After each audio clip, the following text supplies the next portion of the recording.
গীত সংগীতা 63 অধ্যায় বেরিয়েছে। আসুন আমরা সবাই বাইবেলে হাত দিই। 63 অধ্যায় হাত দিই। চলতি ভাষা, ঠিক আছে, চলতি ভাষা নিয়ে যাবো আপনাদের জন্য, কোনো চাপ নাই। 63 অধ্যায় হাত দিন সবাই। আসুন আমরা এখন চোখ বন্ধ করি। প্রভু যিশু, আমরা যেন এই বাক্য বুঝতে পারি। প্রভু যিশু, প্রভু এই বাক্যের মধ্য দিয়ে যেন আমরা, ও প্রভু, তোমার আরো গভীরে আমরা পৌঁছতে পারি। প্রভু তোমার বাক্যকে প্রভু যেন আমরা গভীরভাবে ধ্যান করতে পারি, যেন বুঝতে পারি। এখন তোমার কাছ থেকে সেই সহায়তা চাই। পবিত্র আত্মা, তুমি বলতে আর বুঝতে তুমি দয়া করো, বোঝাতে আর বুঝতেও তুমি দয়া করো।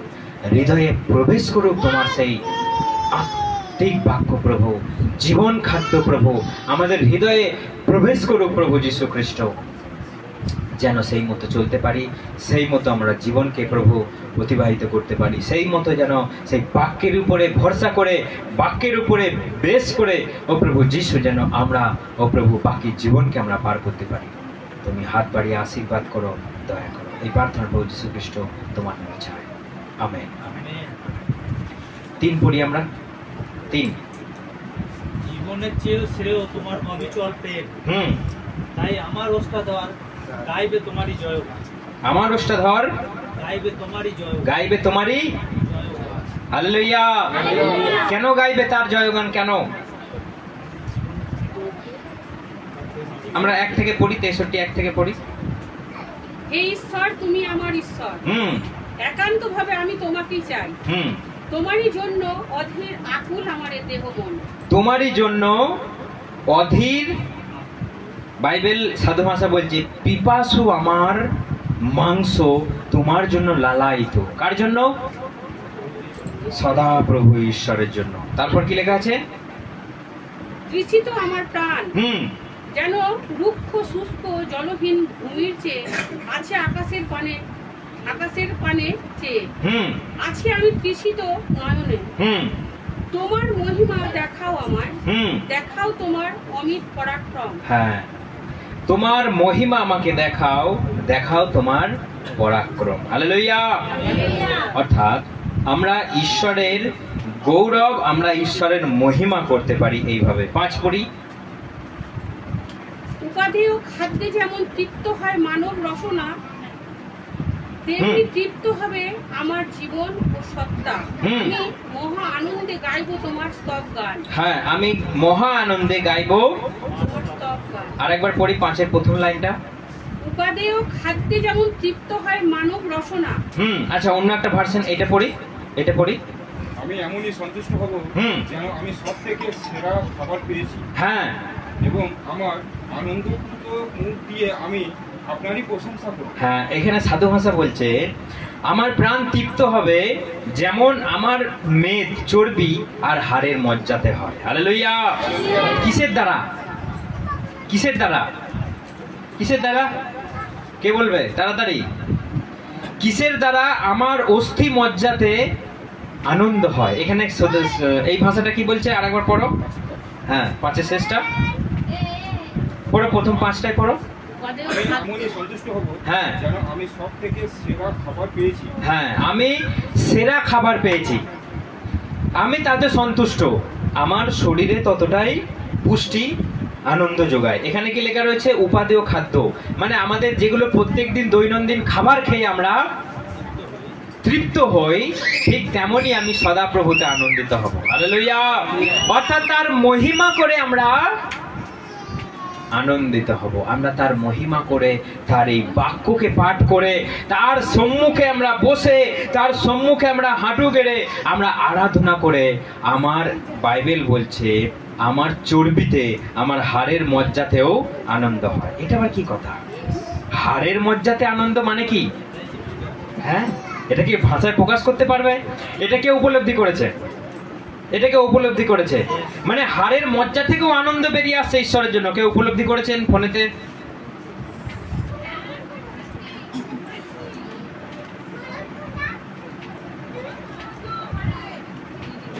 হাড়ের যন্ত্রণা হতো, কিন্তু হাড়ের যন্ত্রণা প্রভু ভালো করে দিয়েছে। অর্থাৎ হাড়ের যন্ত্রণা থেকে যখন আমরা মুক্তি পাই, তখন আমরা এটা বুঝতে পারি যে আমার হাড়েতেও আনন্দ। হালেলুয়া। অর্থাৎ আমরা বুঝতে পারি যে আমরা ঈশ্বরকে নিয়ে কতটা আনন্দ, ঈশ্বরের মহিমা করে কতটা খুশি। ঈশ্বরের মহিমা করে কে কে খুশি হয় সত্যি করে? এমনি আর কি মেরে হাত তুলে লাভ, সত্যি করে ঈশ্বরের মহিমা করে খুশি হয় না হয়? হওয়া যায় না যায় না? হওয়া যায়।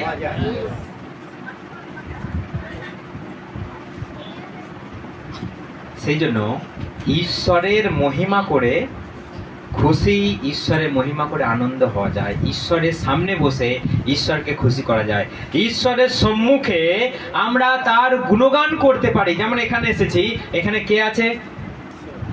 এখানে ঈশ্বর আছে। বিশ্বাস করি না করি না? আমরা বিশ্বাস করি, সেই জন্যই তো ছুটে আসা, তাই তো? এখানে ঈশ্বর আছে, আর এখানে যদি আমরা মুখ খুলে বলি ঈশ্বর তোমাকে ধন্যবাদ, এই এত বৃষ্টির পরে তুমি তোমার সূর্যকে আবার দিয়েছো আমাদের। হালেলুয়া। এটা যখনই আপনি বলবেন, ঈশ্বর খুশিতে ডগমগ হবে, ঈশ্বর খুশিতে আনন্দিত হবে। আচ্ছা ধরুন আপনি মুখে বলবেন না, আপনি একটা রোবট কিনে এনেছেন, রোবটে ফিক্সড করে দেওয়া যায়, জানেন তো সবাই? আপনি ফিক্সড করে দিলেন, ও শুধু এটাই বলতে থাকবে, ঈশ্বরের মহিমা হোক, ঈশ্বরের মহিমা হোক, ঈশ্বরের মহিমা হোক। চাঁদ উঠেছে, সূর্য উঠেছে, বৃষ্টি আসছে, হাওয়া বইছে, ঈশ্বরের মহিমা হোক, ঈশ্বরের মহিমা হোক। এরম ফিক্সড করে দিলে করা যায়, কন্টিনিউ সে গল্প বলতেই থাকবে, কথা বলতেই থাকবে, ঈশ্বরের গান গাইতেই থাকবে। একদিকে রোবট বললে আর একদিকে আপনি বললে, ঈশ্বর কার বলাতে খুশি হবে? কেন? রোবটে বললে ক্ষতি কি আছে? আপনি মুখে যেটা বলছেন রোবটেও তো সেটা বলছে, মহিমা হোক, প্রশংসা হোক, স্তুতি হোক, আরাধনা হোক। আপনি মুখে যেটা বলছেন রোবটেও তো সেই একই বলছে। হ্যাঁ, আমরা যেটাকে বলি উপলব্ধি করে বুঝে আমরা বলি, কিন্তু ওকে কি করেছেন আপনি? আপনি টিপে বলে দিয়েছেন যে তোকে এখন এইটা বলতে হবে, সেটাই বলবে। আপনি দেখবেন কিছু কিছু ঠাকুরতলাতে সেই এখন যন্ত্র উঠেছে, মানে সেখানে একটা ছোট্ট পাড়া বাজনা আছে, আর কাঠি দিয়ে আপনি সুই দিয়ে দেবেন, সে ঢক ঢক ঢক ডম ডম ডম ডম ডম ডম ডম ডম করে ঘন্টা একদিকে বাজবে, আর একদিকে ঢোল বাজতেই থাকবে। আপনি শুধু কারেন্টে গুঁজে সুইচ দিয়ে দেওয়া। তো যদি একটা মিউজিক দিয়ে কন্টিনিউ আপনি টিপে দিয়ে চলে এলেন আর ঘরে এসে বসে পড়লেন, দিয়ে আপনার সামনে হয় বড় টিভি, আর না হলে হয়তো আপনার সামনে বড় ফোন, আর ঠাকুরতলায় কি বাজছে? ও আপনার বাজতেই আছে। 1 ঘন্টা আপনি চালিয়ে দিয়ে আসুন, ডুম ডুম ডুম ডুম ডুম ডুম ডুম ডুম, এদিকে টাই টাই টাই টাই টাই টাই টাই টাই টাই টাই করে বাজতেই আছে। এতে কি ঈশ্বরের গৌরব হয় না? এতে কি ঈশ্বরের গৌরব হয় না? হয় না? কোন যন্ত্র দিয়ে ঈশ্বরের মহিমা করা যায় না? যায় না? কোন যন্ত্র চালিত জিনিস দিয়ে ঈশ্বরের মহিমা হয় না? হয় না? ঈশ্বর কেন স্বর্গদূতের মহিমায়, ঈশ্বর কেন স্বর্গদূতের ধন্যবাদে খুশি নয়? কেন নয়? কেন নয়? কে বলবে? সঠিক উত্তর চাই, আমার সঠিক অ্যান্সার চাই। কেন ঈশ্বরের স্বর্গদূতের প্রার্থনায়, প্রশংসায় ঈশ্বর খুশি নয়? কেন তাকে মানুষ সৃষ্টি করতে হলো? বলুন বলুন, তাড়াতাড়ি তাড়াতাড়ি। তার এই প্রকৃতিকে সৃষ্টি করেছে তার প্রকৃতিকে দেখে তার গৌরব করবার জন্য। কে? প্রকৃতি। বুঝলাম না, আমি উত্তরটাই বুঝলাম না। কেন ঈশ্বর স্বর্গদূত তার প্রার্থনায় ঈশ্বর খুশি নয়? স্বর্গদূতের মহিমায় ঈশ্বর খুশি নয় কেন? মানে প্রভু যিশু এই সুন্দর পৃথিবীকে সৃষ্টি করেছে, তাই সুন্দর জিনিসকে দেখে তার মহিমা করবার কেউ ঠিক ছিল না, তাই প্রভু মানুষকে সৃষ্টি করেছেন তার মহিমা করবার।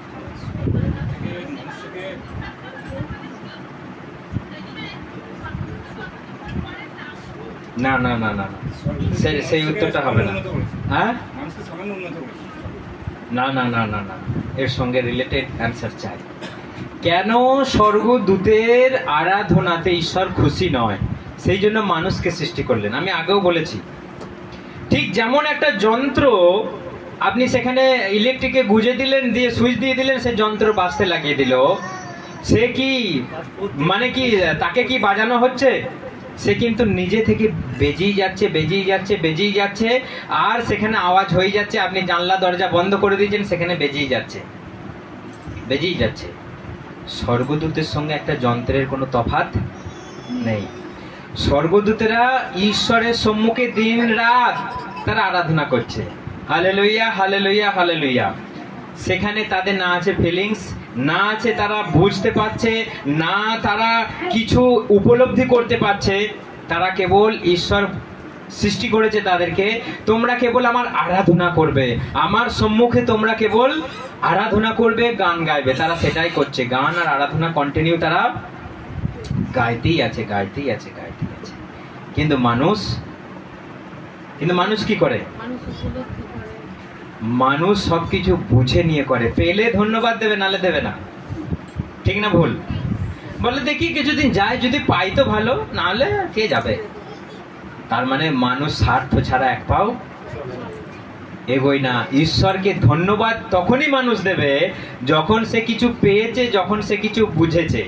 কিন্তু আপনি একটা রোবটকে সুইচ টিপে দিন, সে কিন্তু ধন্যবাদ ধন্যবাদ ধন্যবাদ ধন্যবাদ বলতেই থাকবে। সে কিছু পাক আর না পাক জানার বোঝার দরকার নাই, কিন্তু ধন্যবাদ ধন্যবাদ থ্যাংক ইউ সে বলতেই থাকবে। কিন্তু একটা মানুষকে বলুন, কিছু না পেলে ধারে কাছে ঘেঁচবে না, বলবে কিছুদিন যায় দেখি কি হয়। না পেলে কেউ দেবে ধন্যবাদ? না। না পেলে, না বুঝলে, না ঈশ্বরের মহিমা না দেখতে পেলে কোনোদিনও বলবে না। সেই জন্য ঈশ্বর মানুষকে তৈরি করলেন যেন এ মন থেকে আমাকে ধন্যবাদ দেয়, মন থেকে যেন আমাকে ডাকে, আমার কাছে আসে। হালেলুয়া। সেই জন্য আপনি ঈশ্বরকে কিসে খুশি করতে পারেন? কোনো যন্ত্র দিয়ে, কোনো ঢাক ঢোল বাজিয়ে, কোনো ধূপ ধুনো দিয়ে? কি দিয়ে ঈশ্বরকে খুশি করবেন? আপনি যখন ভেতর থেকে বার করবেন, ঈশ্বর তোমাকে ধন্যবাদ। এই যে আমাদের দিদির বাচ্চা হয়েছে, এখন যেটা মন থেকে বলছে সেটা মন থেকে ঈশ্বরের কাছে পৌঁছাচ্ছে ধন্যবাদ। কারণ এতদিন ছিল না, তার জ্বালা জানে, এখন পেয়েছে তার আনন্দ বোঝে। সেই জন্য মন থেকে এখন ঈশ্বরকে যেই ধন্যবাদটা বলবে সেটা মন থেকে, কেউ শিখিয়ে দেবে না, সেটা শিখিয়ে দেয় না সেটা। এবং যেটা বেরোবে সেটা একদম হৃদয়ের গভীর থেকে, সেই থ্যাংক ইউটা ঈশ্বরের কাছে পৌঁছাবে। কারণ এতদিন যেটা ছিল না, যেটা অসম্ভব হয়ে পড়েছিল, যেটা ডাক্তারের কাছে অসম্ভব হয়ে পড়েছিল, মানুষের কাছে অসম্ভব হয়ে পড়েছিল, কিন্তু ঈশ্বরের কাছে সেটা সম্ভব। ঈশ্বর সেটা দিয়েছে। অর্থাৎ এখন আমি জানি আমি কি জিনিসটা পেয়ে গেছি। হালেলুয়া। আমার বদনাম ঈশ্বর ঘুচিয়ে দিয়েছে, আমার অপমান ঈশ্বর ঘুচিয়ে দিয়েছে, আমার চোখের জল ঈশ্বর মুছে দিয়েছে। সেই জন্য আপনি মন থেকে তাকে ধন্যবাদ দেবেন, আর সেটা ঈশ্বরের কাছে পৌঁছাবে। হালেলুয়া। সেই জন্য তিনি মানুষকে সৃষ্টি করলেন। মানুষ যেটা বোঝে এবং মানুষ যেটা বুঝে ঈশ্বরকে ধন্যবাদ দেয়, সেটাই তার কাছে পৌঁছায়। আদারওয়াইজ সেটা কখনো মানুষের প্রার্থনা ঈশ্বরের কাছে পৌঁছায় না। আপনাকে শিখিয়ে পড়িয়ে দিলে, সেই জন্য বলে না প্রার্থনা আমাকে লিখে দাও, শিখিয়ে দাও, পড়িয়ে দাও। প্রার্থনা লিখে শিখে মুখস্থ করে হয় না। তোমার ভেতর থেকে যেটা বেরিয়ে আসবে সেটাই প্রার্থনা। তোমার ভেতর থেকে যেটা তুমি জানতে পারবে যে আমি পেয়ে গেলে ধন্যবাদ দিতে হয়, সেই দিন তোমার ধন্যবাদ ঈশ্বরের কাছে পৌঁছাবে। আর আমি যদি তোমাকে শিখিয়ে দিই রোজ সকালে আর সন্ধ্যেবেলায় আর রাতের বেলায় তুমি ধন্যবাদ দেবে, সেই ধন্যবাদ তার কাছে পৌঁছাবে না। সেটা শুধু একটা রীতি মাত্র। কিন্তু কখন পৌঁছাবে? যখন তুমি সময় করে বুঝে নিয়ে যে না দেয়া দরকার, সারাটা দিন আজকে বেঁচে আছি, আমার চোখের সামনে লোকটা মরে গেল কিন্তু আমি এখনো বেঁচে আছি। এই জন্য ঈশ্বরকে ধন্যবাদ, আর সেই ধন্যবাদটা সেখানে পৌঁছাবে। হালেলুয়া। সেই জন্য ঈশ্বরকে খুশি করা যন্ত্র দ্বারা যায় না। ঈশ্বরকে খুশি করতে হয় আপনার জীবনের বাধ্যতা দ্বারা। ঈশ্বরকে খুশি, ঈশ্বরকে প্রশংসা করতে হয় আপনি ঈশ্বরের বাক্যকে পালন করে। ঈশ্বরকে খুশি করতে হয় ঈশ্বর আপনাকে যেটা বলেছে সেটা যদি আপনি পালন করেছেন, ঈশ্বর খুশি হবে, ঈশ্বর আপনাকে ঢেলে আশীর্বাদ করবে। সেই জন্য আপনি ভাবছেন যে আমি দুবেলা ধন্যবাদ ধন্যবাদ দেবো, এটি যথেষ্ট না। ঈশ্বরকে খুশি করতে গেলে ঈশ্বরের আদেশ পালন করতে হবে। আমার সঙ্গে সবাই বাইবেল বার করুন, দানিয়েল 3 অধ্যায়। দানিয়েল 3 অধ্যায়, দানিয়েল 3 অধ্যায়। যার কাছে বাইবেল আছে তাড়াতাড়ি আমরা খুলি দানিয়েল 3 অধ্যায়।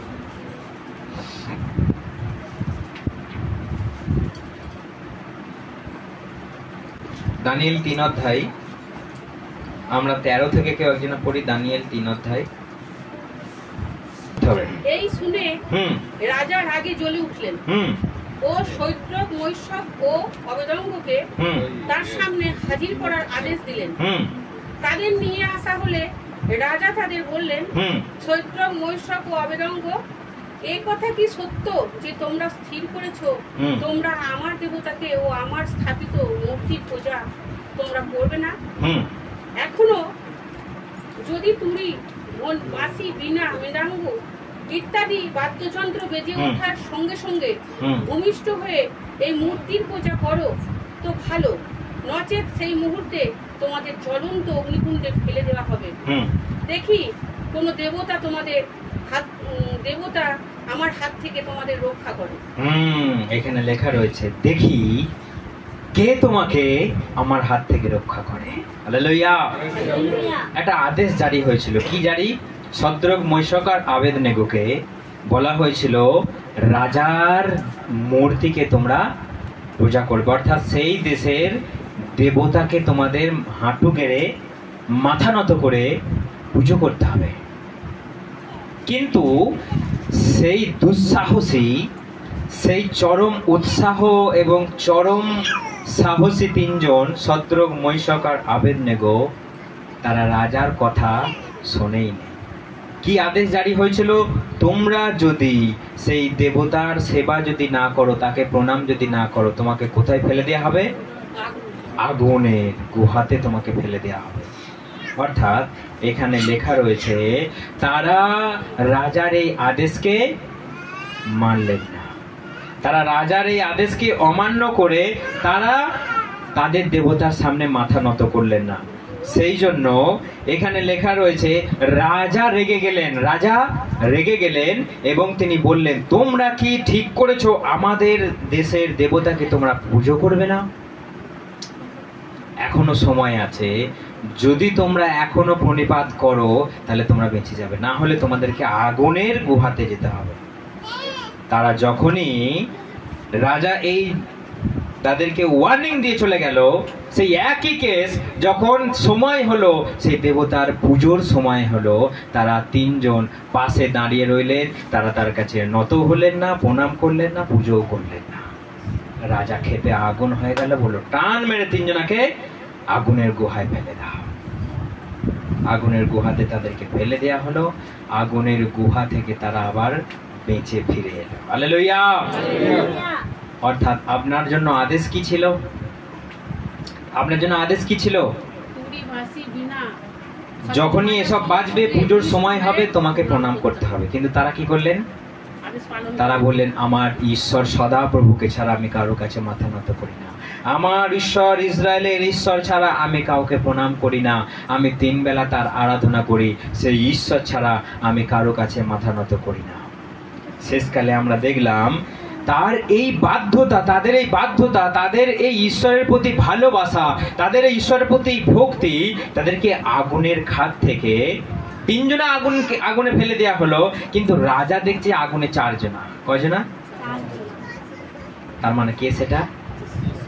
সদাপ্রভু, বাহিনীগণের ঈশ্বর, তাদের 3 জনার মাঝখানে তিনিও রয়েছেন। সেই 3 জনাকে আগুনের গুহা থেকে, গনগনে আগুন থেকে তারা জীবিত বেঁচে ফিরে এলেন। হালেলুয়া।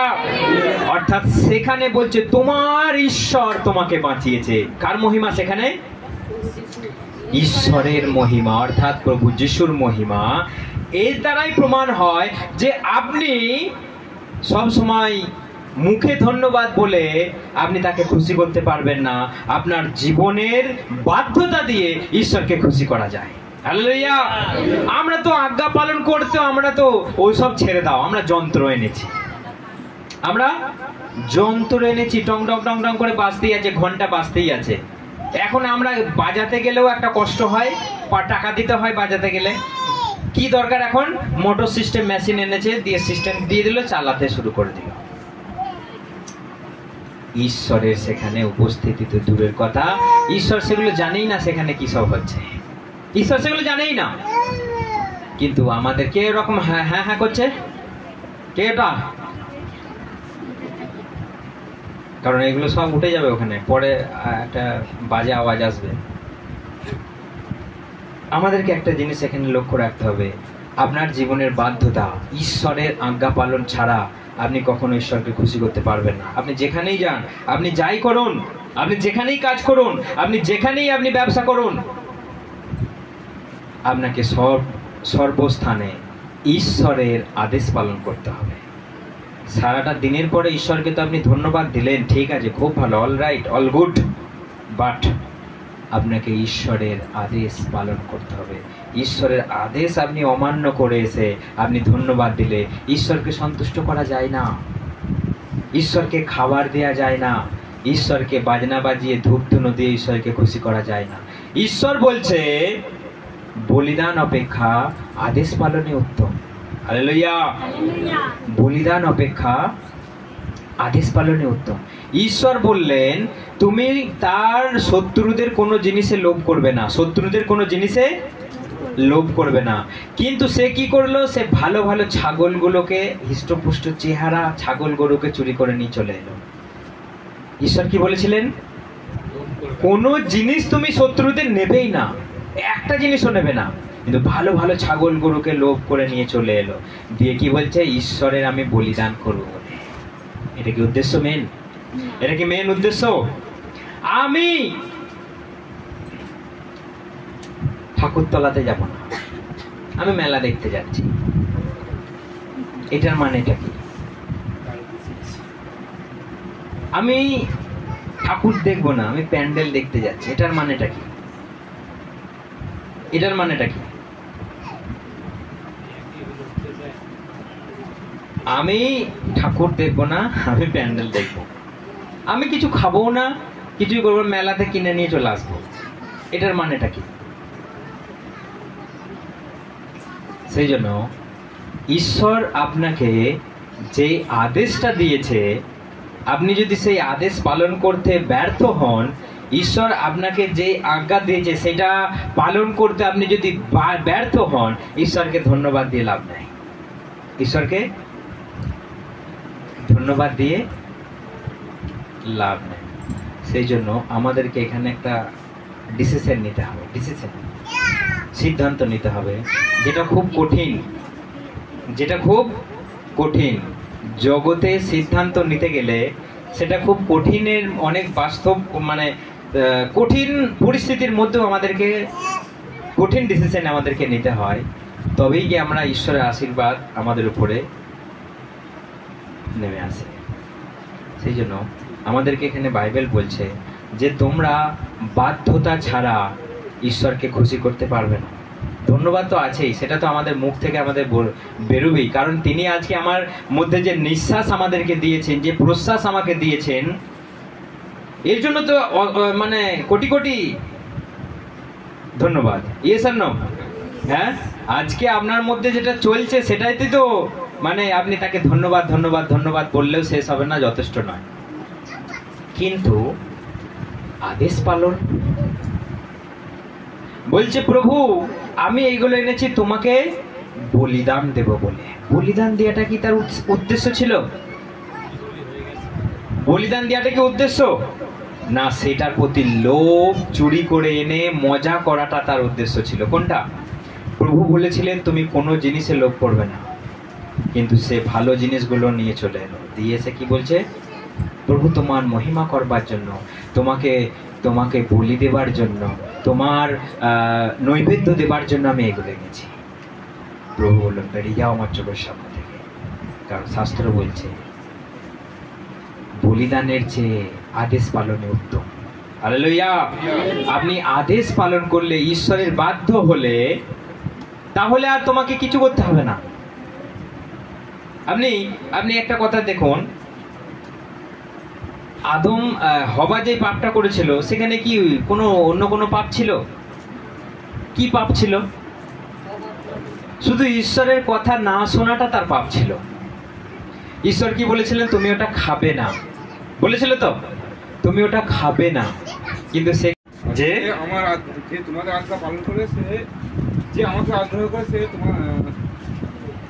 তোমাদের আগ্রহ করে, সে আমাকে আগ্রহ করে, যে আমাকে আগ্রহ করে, যে তোমাদের যিনি ঈশ্বর আমাকে পাঠিয়েছে তাকে যারা তোমাদের কথা শুনে তারা আমারই কথা শুনে। যারা তোমাদের কথা শুনে তারা আমারই কথা শুনে। কথাটা কে কাকে বলছে? কথাটা কে কাকে বলছে? কার উদ্দেশ্যে বলছে? আমাদের উদ্দেশ্যে বলছে। কাকে বলছে? যে যারা আমাদের কথা শুনে, মানে আমাদের কথা যারা শুনে তারা ঈশ্বরের কথাই শুনে। অর্থাৎ আমি যে এখন বলছি, মানে কে বলছে? অর্থাৎ এটা ঈশ্বরের কথা, এটা আমার কথা নয়। আমাকে যে শোনে সে কাকে শুনছে? বাইবেল কি বলছে? যারা তোমাদের কথা শোনে তারা আমারই কথা শোনে। যে আমার কথা শোনে মানে সে যিশুর কথা শুনছে। এখন আমি এখন বলছি মানে যিশু বলছে। এই কথাটা বলছি মানে এটা আমার কথা না, এটা যিশুর কথা। কি কথা? কি কথা? এতক্ষণ যেটা বলছিলাম সেটা কার কথা?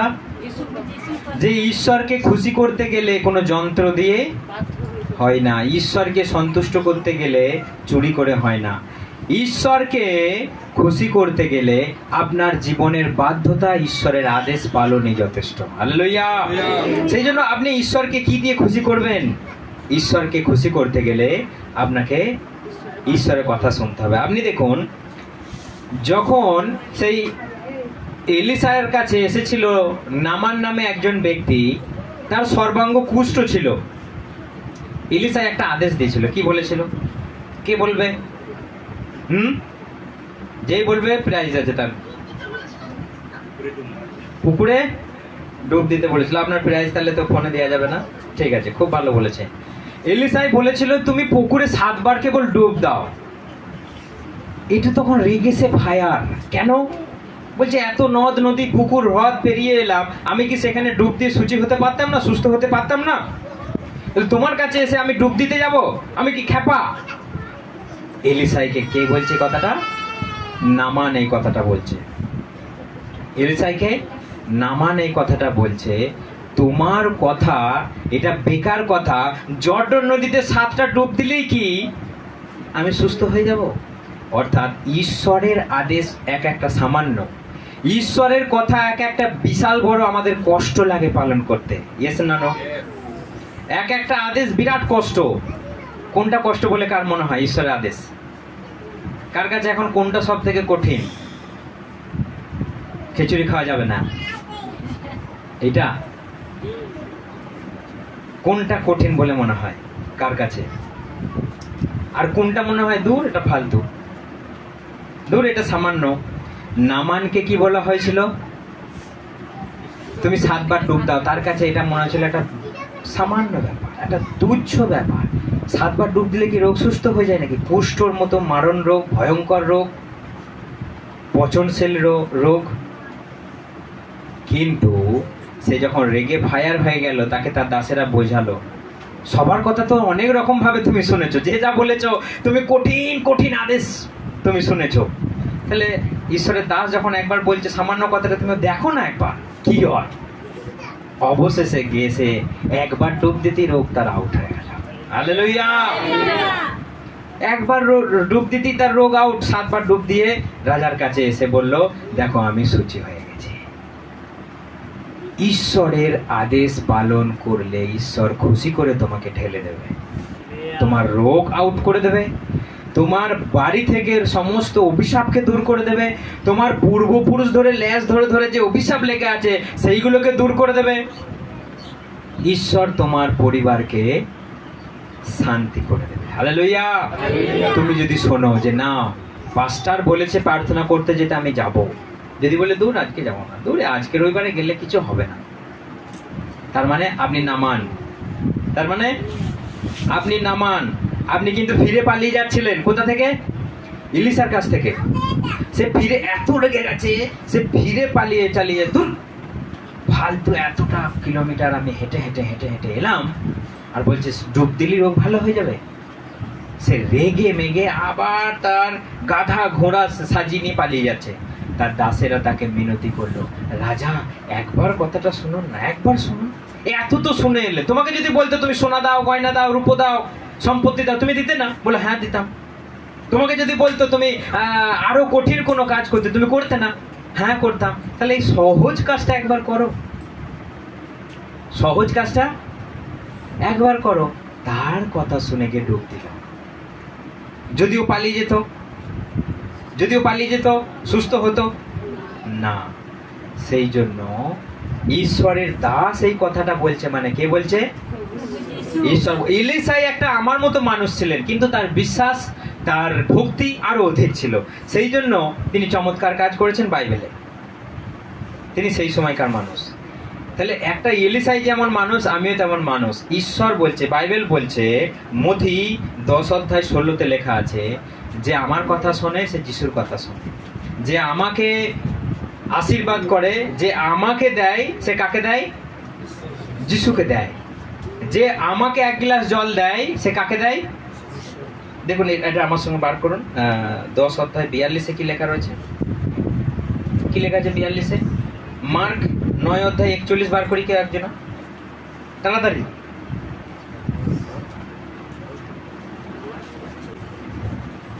তোমরা খ্রিস্টের অনুগামী বলে কেউ যদি তোমাদের এক ঘটি জলও খেতে দেয়, তাহলেও সে পুরস্কার থেকে বঞ্চিত হবে না। কে কে আমাকে জল খেতে দিয়েছেন? আমাদেরকে, যাদের যাদের বাড়িতে গেছি, কে কে জল খেতে দিয়েছে? ওই দাদা দিয়েছে, ওই দাদা একটা খাসি দিয়েছে, তারপর ভেড়া দিয়েছে, এই দাদাও দিয়েছে খাসি। কে কে জল খেতে দিয়েছেন আমাকে? কার কার বাড়িতে গেছি? তোদের বাড়িতে জল খেয়েছি বলে আমার মনে নাই। ও ভাত খেয়েছি, হ্যাঁ। না না না না, আমি ভুলে যাচ্ছি। ও অনেক পুরনো কেস ওগুলো। না না, ওদের বাড়িতেও গেছি, খাসি খেয়েছি, ভুলে যাচ্ছিলাম আমি। ভুলে গেলে চলবে না। আর কার বাড়িতে গেছি? আর ফোনেতে কার কার বাড়িতে গেছি? হ্যাঁ, দিল্লিতে গিয়ে খেয়েছি, মনে পড়ছে। থালি খেয়েছি। আচ্ছা, হ্যাঁ, অনেকজনের বাড়িতেই খেয়েছি, কিন্তু 2-1 রয়েছে তাদের বাড়িতে যাওয়া হয় না, খাওয়া হয় না। তো সবাই খাওয়ানোর জন্য আমাকে রেডি হয়ে যান। তাহলে এটা আমার কথা কি? বাইবেলে কি লেখা রয়েছে আরেকবার পড়ো। কি লেখা আছে? আজকে আবার একটা নেমন্তন্ন আছে, বার্থডে পার্টি, নেমন্তন্ন হয়ে গেছে। কি লেখা আছে? ওই 10:42টা আর একবার রিপিট করি, নাহলে তোমরা খাওয়ানোর জন্য রেডি হবে না। কি লেখা আছে? এই নগণ্যদের মধ্যে কাউকে আমরা শিশু বলে কেউ যদি এক পাত্র ঠান্ডা জলও দেয়, আমি তাদের সত্যিই বলছি সে তারা তাদের পুরস্কার থেকে বঞ্চিত হবে না। হালেলুয়া! আর সবাই আমার জন্য হাততালি দিই, আমরা জন্য সত্যি করে একটা হাততালি দিই। ঈশ্বরের আদেশ, এই নগণ্য দাসদের যদি কেউ 1 গ্লাস ঠান্ডা জল দেয়, এখানে লেখা নেই খাসি দিতেই হবে, তার কোনো মানে নাই। বিরিয়ানি দিতে হবে, কোনো মানে নাই। কি লেখা আছে? শুধু 1 ঘটি জল, অর্থাৎ 1 ঘটি জল দিলেই আপনি আশীর্বাদ পেয়ে যাবেন। তাহলে মাংস দিলে কি হবে চিন্তা করুন। হ্যাঁ, তাহলে আপনি যদি ভেড়া দিয়েছেন মানে কি হচ্ছে চিন্তা করুন এবার। তাহলে এখানে বাইবেল বলছে 1 গ্লাস জল আর আপনি চলে গেছেন খাসি। বাপরে বাপরে, বিরাট বিরাট পুরস্কার, বিরাট পুরস্কার। আর মথি মার্ক 9:41 কি লেখা আছে? তোমরা খ্রিস্টের অনুগামী বলে কেউ যদি তোমাদের এটাই তো আচ্ছা আচ্ছা আচ্ছা বললাম। আচ্ছা, 42 আর 41 একই লেখা আছে, ঠিক আছে। তো সেই জন্য এখানে আমার এটা বলার উদ্দেশ্য মানে কি, হয়তো আমি বলছি বলে কেউ গ্রাহ্য করবে না। ঈশ্বরের দাসেরা যখন বাড়িতে যায়, হয়তো কেউ গ্রাহ্য করবে না বলে প্রভু যীশু খ্রিস্ট এই কথাটা বললেন যে তোমাকে যে শুনবে সে যিশুকে শুনছে। তোমার কথা শুনে যে মন পরিবর্তন করবে সে আশীর্বাদ পাবে। তোমাকে যে খেতে দেবে সে যিশুকে দেবে, তোমাকে যে পড়তে দেবে সে যিশুকে দেবে, তোমার সঙ্গে যে ভালো ব্যবহার করবে যিশুকে ভালো ব্যবহার করবে, তোমাকে যে গাল দেবে কাকে গাল দেবে? তোমাকে কেউ যদি মারে, কাকে মারছে? যিশুকে মারছে। সেই জন্য একজনা ঈশ্বরের দাস মানে মামুলি জিনিস নয়। তাকে কার সঙ্গে তুলনা করা হয়েছে? বাঁধারে গিয়ে কেউ যদি আমাকে গাল দেয়, তার মানে কাকে গাল দেওয়া হচ্ছে? যদি বলে ড্যাশের বাচ্চা, তার মানে কাকে বলা হচ্ছে? এটা প্রভুকে বলা হচ্ছে। সেই জন্য আমাকে কেউ বাঁধারে গাল দেবেন না। যারা যারা দিয়েছে তারা কিন্তু আমাকে দেয় না। কাকে দিয়েছে? আমার ঈশ্বরকে দিয়েছে।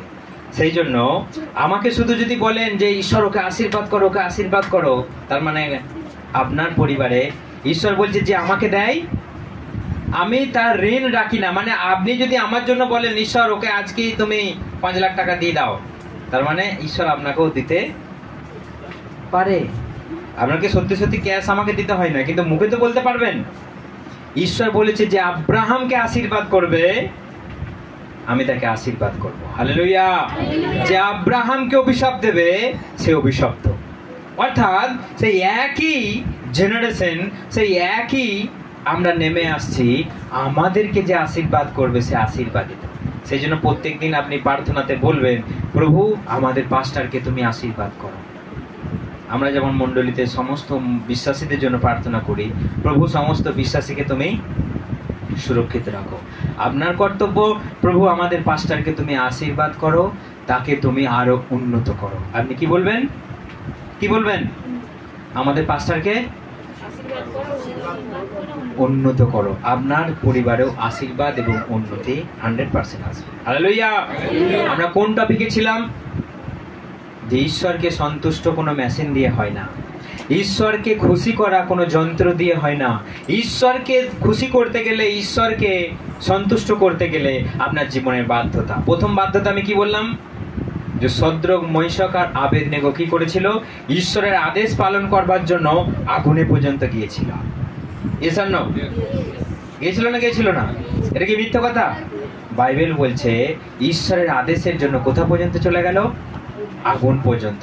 কিন্তু ঈশ্বরের আদেশ মেনে যদি আমি শক্ত সামর্থ্য থাকি, ঈশ্বর আমাকে আগুন থাকতেও উদ্ধার করতে পারে। আরো অনেক আছে আছে আছে আছে উদাহরণ, যেগুলো অত বলা যাবে না। গাদা গাদা গাদা গাদা আছে।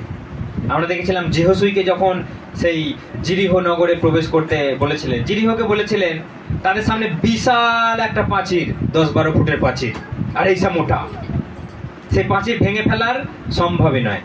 কিন্তু ঈশ্বর কি বলেছিলেন? তোমরা সেই প্রাচীরটা চারিদিকে এরকম 7 বার ঘুরবে, বিশাল বাঁশির তুড়ির ধ্বনি বাজাবে আর 7 বার ঘুরবে, দেখবে পড়ে গেছে। তারা সেই আদেশটাই পালন করলো, 7 বার সেই প্রাচীরের চারিদিকে ঘুরলো, তুড়ির ধ্বনি বাজালো, বিশাল প্রাচীরটা সেখানেই পড়ে গেল, আর তারা নগরে ঢুকে গেল। হালেলুয়া। আমরা বাধ্যতা ছাড়া আমরা ঈশ্বরকে খুশি করতে কখনো পারবো না। আপনি যেখানেই থাকুন, যেখানেই আপনি যাই করুন, ঈশ্বরের আদেশ পালন করুন। ঈশ্বর যেটা আপনার প্রতি আশা করে আপনি সেটা করুন। ঈশ্বর কি আশা করে সেটা আপনি নিশ্চয়ই ভালো করে জানেন। আপনি কি করবেন, কি করবেন না, কি খাবেন, কি খাবেন না, কোথায় যাবেন, কোথায় যাবেন না, সেটা খুব ভালো করে আপনার আশা করি আপনার আত্মার কথা বলে। সেই জন্য সেটাকে মেনে চলুন, আপনার জন্য আশীর্বাদ আছে। ঈশ্বরকে খুশি করতে গেলে তার মহানুভবতাকে আপনি বলুন। তার এই, আমি সবাইকে বলি যে ভেতর থেকে বেরিয়ে আসতে হবে। যে আকাশ থেকে পৃথিবী পর্যন্ত আপনি যা কিছু দেখেছেন, নিশ্চয়ই আপনি এটা অন্য কোথাও দেখেননি, নিশ্চয়ই এটা মানুষ কোনোদিনও করতে পারবে না। সেইটা ঈশ্বরকে বলুন, এটা তোমার সৃষ্টি, এটা তোমার ক্যালি, সত্যিই সুন্দর। ঈশ্বর খুশিতে ভরে যাবে, ঈশ্বর খুশিতে ভরে যাবে। এটাই হচ্ছে বাস্তব। আমাদের ঈশ্বর এমন নয় যে বিরাট দূরে আছে, তাকে খুশি করা যায় না, তিনি মানুষের সঙ্গে কথা বলেন না। বাইবেল বলছে তিনি বন্ধু, তিনি বন্ধুর মতো কথা বলেন। সেই জন্য তার ভালো কিছু জিনিসগুলোকে আপনি মুখে বলুন প্রত্যেক দিন, তার মহান বিষয়গুলো, তার সৌন্দর্যগুলোকে আপনি বলুন, তার সৌন্দর্যগুলোকে আপনি বলুন। এখন দেখবেন এই যে বর্ষাকালের মেঘ, দেখবেন নানা ডিজাইনের মেঘ আকাশে দেখা যায়, যায় না? দেখবেন অনেক মানুষ সেই মেঘগুলোকে নিয়ে এডিট করে, কেউ ভগবানের মূর্তি করে দিচ্ছে, কেউ যিশুর মূর্তি করে দিচ্ছে, কেউ যে যাকে ভালোবাসে সে নিজের মূর্তি করে আকাশে দেখিয়ে দিচ্ছে, বলছে ওই দেখো আকাশে মেঘে দেখা যাচ্ছে। সেটা বিষয় নয়। আপনি যখন দেখবেন আকাশে কখনো ঘোড়ার মতো মেঘ, কখনো হাতির মতো মেঘ, কখনো মানুষের মতো মেঘ, কখনো পাহাড়ের মতো মেঘ। এগুলো সব ঈশ্বরের ক্যালি। এগুলো কার ক্যালি? ঈশ্বরের সৃষ্টি এগুলো। এইগুলো দেখে আপনি যখন যেমন ফটো তোলেন, তা ভালো লাগে বলে তো ফটো তোলেন। দেখবেন এই সময়ের মেঘের আকৃতি নানা রকমের হয়, তখন তো আপনি ফটো তুলতে ব্যস্ত, সেলফি তুলতে ব্যস্ত, ভালো লাগে বলি তো। কিন্তু তখন আপনি ঈশ্বরকে আগে বলুন যে সত্যি করি এইরকম কোথাও দেখা যায় না, কোনো ফটোগ্রাফার এরকম বানাতে পারে না, কোনো একজন আর্টিস্ট এরকম বানাতে পারে না, তুমি যে আকাশে বানাতে পারো। হালেলুয়া। অর্থাৎ এগুলো ঈশ্বরের গুডনেস আর গ্রেটনেস, মানে মহানুভবতা, তার সুন্দরতা, এইগুলো মুখে বলুন। এবং ঈশ্বরের আপনার প্রতি যে বিশ্বস্ততা, আপনাকে কি বলেছেন? হাতে করে ধরে রাখবো। আপনাকে কি বলেছেন? হাতে করে ধরে রাখবো, তোমাকে আগুনের গন্ধ পর্যন্ত তোমার গায়ে লাগতে দেব না, জলে তুমি ডুবে যাবে না, আমি তোমাকে রক্ষা করব। এইগুলো তাকে বলতে হবে যে ঈশ্বর তোমার বিশ্বস্ততা সত্যি যুগে যুগে মহান। তিনি ক্রোধে ধীর আর দয়াতে, তিনি ক্রোধে ধীর, তিনি ক্রোধে ধীর, তিনি ক্রোধে ধীর, তিনি ক্রোধে ধীর, দয়াতে মহান। তার দয়া কখনো শেষ হয় না। তিনি রাগতে দেরি করেন। যদি রেগে যাই, যদি রেগে যাই, যদি রেগে যাই বিনাশ। যদি রেগে যাই দেখবেন আকাশ থেকে আগুন পড়ছে। যদি রেগে যাই দেখবেন যেখানে কোনোদিনও জল ওঠে না সেটাকে ভাসিয়ে নিয়ে চলে যাচ্ছে। ঈশ্বরের ক্রোধ সম্বরণ করা যায় না। ঈশ্বরের ক্রোধকে কেউ সহ্য করতে পারে না। তিনি ক্রোধে ধীর, যদিও যদি রেগে যায় তিনি সবকিছু তোলপাড় করে দেবেন। সেই জন্য আপনি আজকে ঈশ্বরকে খুশি করতে রাজি আছেন না? নেই? ঈশ্বরকে কি দিয়ে খুশি করবেন? ঈশ্বরকে কি দিয়ে খুশি করবেন? কি দিয়ে? আমি কিন্তু এখনই বললাম ঈশ্বরকে কি দিয়ে সন্তুষ্ট করা যায়। ঈশ্বরের কথা আপনি শুনে চললেই, ঈশ্বরকে ভয় পেয়ে যদি বলেন যে না ঈশ্বর এটা আমাকে ছুঁতে বারণ করেছে, আমি ছুঁবো না ভাই, এটাতে ঈশ্বর খুশি। আপনার সন্তান যদি আপনি আপনার বারণ শুনলে আপনার ভালো লাগে না? লাগে না? আমি যা বলি তাই শোনে, তাহলে আপনার ভালো লাগে না? লাগে না? আর যদি না শোনে কেমন লাগে? বাঁদর, ভোঁদর বাপের বাঁদর ছেলে, বেরিয়ে যাবার থেকে, অর্থাৎ আপনার ততটাই বিরক্তি লাগে। ঠিক সেই জন্য আপনার ছেলে যদি আপনার কথা শোনে আপনি কতটা খুশি, ঠিক সেরকম ভেবে দেখুন আপনার ঈশ্বর আপনাকে যেটা বলেছে সেটা যদি শুনে চলে, আপনাকে ঢেলে তিনি আশীর্বাদ করবেন। হালেলুয়া, জয় যিশু। সব ঈশ্বর সকলকে আশীর্বাদ করুন। আসুন আমরা প্রার্থনা করি। সবাই ফোনে শুনতে পাচ্ছেন? ঠিক আছে, আসুন আমরা চোখ বন্ধ করি আর আমরা এটার জন্য আমরা প্রার্থনা করি।